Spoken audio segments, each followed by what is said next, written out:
Hi friends, welcome to Sai Meenu's kitchen. நம்ம இன்றைக்கி கோதுமை மாவில் இடியாப்பம் எப்படி செய்யலாங்க தான் நம்ம இன்றைக்கி பார்க்க போகிறோம். வாங்க வீடியோக்குள்ளே போய் பார்க்கலாம்.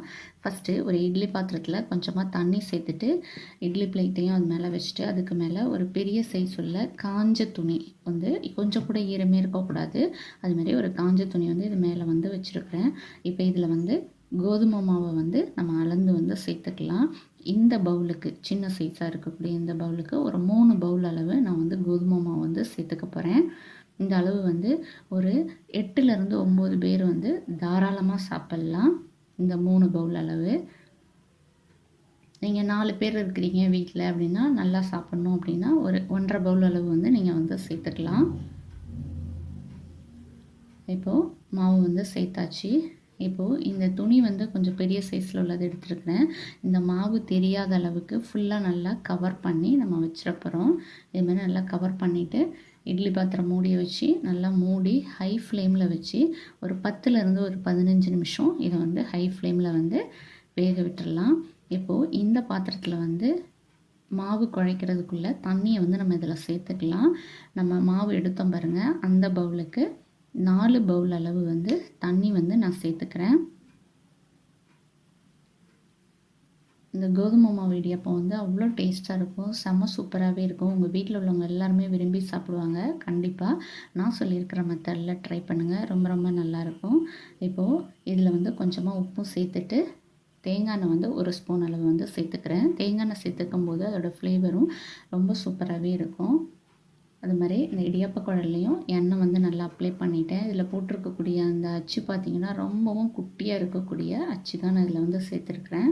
இப்போ இதை வந்து நான் வந்து அடுப்பில் வந்து வச்சுக்கிறேன். இப்போ ஆன் பண்ணல, கொஞ்சம் நேரம் கழித்து ஆன் பண்ணிக்கலாம்.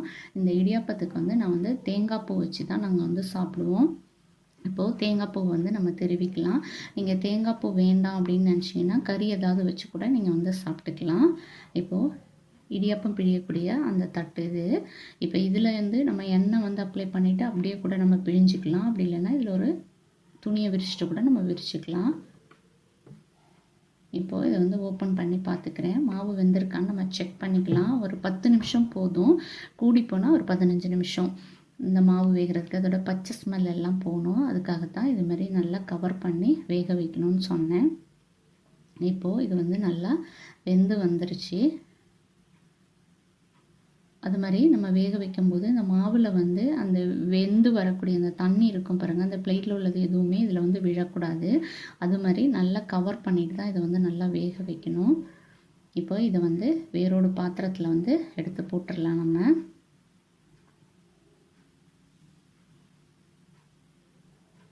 இதே மெத்தடில் வந்து நீங்கள் வந்து மைதா மாவு இருக்குது பாருங்கள், அதில் கூட நம்ம வந்து இடியாப்பம் செய்யலாம். ரொம்ப சூப்பராகவே இருக்கும். மைதா மாவில் தான் நம்ம ட்ரை பண்ணோம் அப்படிங்கிறதே தெரியவே தெரியாது, அவ்வளோ நல்லா டேஸ்ட்டாக இருக்கும்.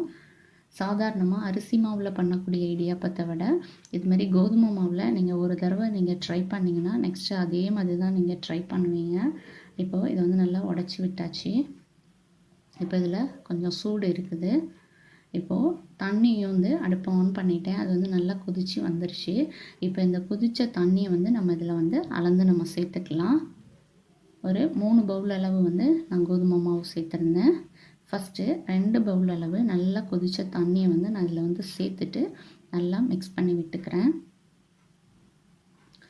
இதுக்கு கொஞ்சம் கொஞ்சமாக தான் நம்ம வந்து தண்ணி வந்து சேர்க்கணும். அந்த கோதுமை மாவு வந்து கொஞ்சம் அந்த தண்ணியை இழுத்து வரும். அப்போ தான் நம்மளுக்கு கரெக்டான அளவு என்னங்கிறது தெரியும். இப்போது 3வது பவுலும் நான் வந்து சேர்த்துட்டேன். இப்போது ஓரளவு நல்லா மிக்ஸ் பண்ணி கொடுத்துட்டு எப்படி இருக்குன்னு பார்த்துட்டு நம்ம நெக்ஸ்ட் வந்து சேர்த்துக்கலாம். இப்போ இதில் இன்னும் கொஞ்சம் கூட நான் வந்து தண்ணி சேர்த்துக்கிறேன். அதாவது ஒரு 1/4 பவுல் அளவு வந்து சேர்த்துக்கிறேன். 3/4 அளவு வந்து நான் வந்து சேர்த்துருக்குறேன். இப்போ இதை வந்து நல்லா மிக்ஸ் பண்ணி கொடுத்துடலாம். இந்த கோதுமை மாவு வந்து நம்ம குழச்சி நல்லா மாவு எடுக்கும்போது ஃபஸ்ட்டு நல்லா சாஃப்டாக இருக்கும். நேரம் ஆக ஆக வந்து அது கொஞ்சம் கட்டியான மாதிரி ஆகும். அதனால் சூடோடு இருக்கும்போதே இதுக்கு வந்து நல்லா பிழிஞ்சு எடுத்துடணும். நம்ம கொஞ்சம் ட்ரை ஆகி கட்டியாக இருக்கிற மாதிரி தெரிஞ்சதுன்னா கொஞ்சம் லைட்டு சூடுள்ள தண்ணியை தொட்டுட்டு அப்பப்போ நம்ம நல்லா பிசைஞ்சிட்டு நம்ம குழலில் போட்டு நல்லா பிழிஞ்சு எடுத்தால் சூப்பராக நம்மளுக்கு இடியாப்பம் வந்து வந்துடும். இப்போது இந்த குழலில் வந்து நம்ம வந்து ஃபில் பண்ணிக்கலாம். இது மாதிரி இட்லி தட்டில் வந்து நான் வந்து எண்ணெய் வந்து அப்ளை பண்ணிட்டேன். இப்போ இதில் வந்து தேங்காய் பூ வந்து ஃபஸ்ட்டு நல்லா தூவி விட்டுக்கலாம் எல்லா இடத்துலையும். தூவி விட்டுட்டு இப்போ இது மேலே வந்து நல்லா பிழிஞ்சு எடுத்துடலாம். பாருங்கள், சூப்பராக நூல் நூலாக சாஃப்டாக சூப்பராக வருது. வெந்து வரும்போதும் நம்மளுக்கு இதை விட சூப்பராக நல்லா இருக்கும். கண்டிப்பாக இதேமாரி நீங்கள் ட்ரை பண்ணி பாருங்கள், உங்களுக்கு ரொம்ப ரொம்ப பிடிக்கும். இப்போது இதில் வந்து ஃபுல்லாக பிழிஞ்சு எடுத்தாச்சு.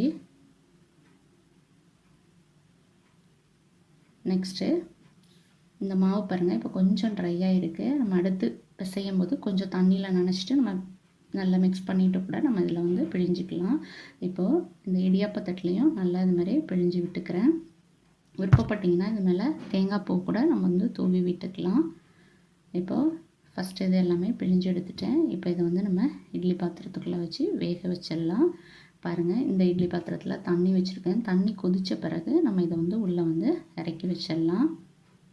அது மாதிரி இது வந்து வெந்து வர்றதுக்கு வந்து கரெக்டாக ஒரு 3 நிமிஷம் போதும் நம்மளுக்கு. அதுக்கு மேலே வந்து நம்ம வைக்க தேவையில்லை. அதுக்கு மேலே நம்ம வச்சோம் அப்படின்னா அந்த இட்லி பாத்திர மூடியில் இருக்க தண்ணி வந்து இதில் விழுந்துச்சு அப்படின்னா ரொம்பவும் ஒரு மாதிரி ஆகிடும். அதனால் 3 நிமிஷம் வந்து போதும். ஹை ஃப்ளேமில் வச்சு 3 நிமிஷம் வச்சுக்கலாம். இப்போ சின்ன இட்லி பாத்திரத்துலேயே நான் வந்து இதேமாரியே பிழிஞ்சு எடுத்து வச்சுருக்கிறேன்.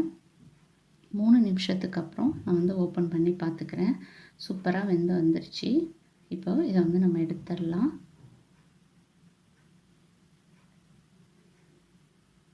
இதுலேயும் நான் வந்து பிழிஞ்சிருக்கேன். இதில் வந்து தேங்காய் பூ எதுவும் சேர்க்கல, சும்மா துணி விரிச்சிட்டு அதில் பிழிஞ்சு எடுத்துருக்கிறேன். இப்போ இதை நம்ம வந்து எடுத்துடலாம்.